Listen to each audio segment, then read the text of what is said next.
It was a beautiful sunny day, with golden sunlight streaming down a bustling street. It was a rare free afternoon, and I decided to treat myself to a delicious ice cream. Why not? After a stressful week at work, a little sweetness and chill would be the perfect reward.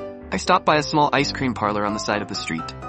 After a few minutes, standing in front of the glass case full of colorful flavors, I picked a vanilla ice cream with chocolate sauce and crunchy almonds. Perfect. Holding the ice cream in my hand, I stepped onto the street, savoring the sweet taste melting in my mouth. But life isn't always as perfect as that ice cream. Just as I was about to take another bite, a sudden gust of wind threw me off balance. And before I could comprehend what had happened, my precious ice cream was on the ground in a tragic mess. I stood there, stunned. All hope and joy in that moment seemed to melt faster than the ice cream under the scorching sun. Standing there, I could only exclaim, no way, why is fate so cruel? Just as I was struggling with my emotional devastation, a fluffy silhouette appeared from afar. Without hesitation, the dog began licking up the ice cream enthusiastically. "Hey, that was mine," I yelled, but the dog ignored me completely. I crouched down, trying to shoo the dog away, but it just wagged its tail harder.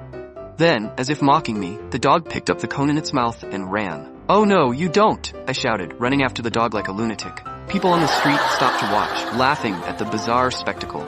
The dog darted into a park, and I followed, determined not to lose it. Just when I thought I was gaining on it, the dog zigzagged through a group of picnickers. "Sorry, excuse me," I yelled, tumbling over someone's sandwich spread. Meanwhile, the dog stopped at the fountain and dipped the ice cream in the water. I finally caught up, panting and drenched in sweat. "Give it back," I begged. The dog looked at me for a moment, then suddenly ran away again, still holding the ice cream. "Not again," I groaned, taking off after the dog one more time.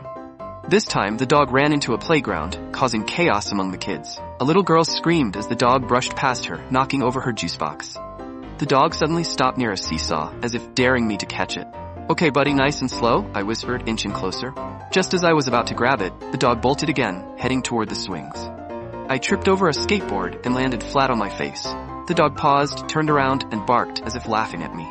"You're enjoying this, aren't you?" I muttered, getting back up. The kid on a swing shouted, "Mister, I think your dog is winning."